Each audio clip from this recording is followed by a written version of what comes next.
அக்கா அன்னோன் நம்பருக்கு கால் பண்ணி பாட்டு பாடுங்க. பாடுவோம். பாடும் பாடி தொலையும்.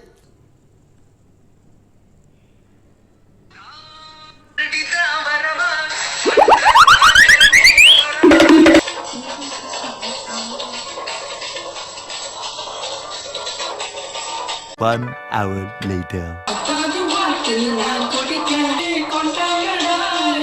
நீங்கள் அழைக்கும் நபர் தயவு செய்து பின்னர் முயற்சிக்கவும். आप जिस व्यक्ति को कॉल कर रहे हैं ஆசாசியா கால் பண்ணு. இப்படி பண்ணிட்டாங்க. நீ ஊர்ட்டமா உன் நல்ல மனசுக்கு நீ தான் ஜெயிப்ப. கால் வருது. நீ பார்த்த வீடுகள்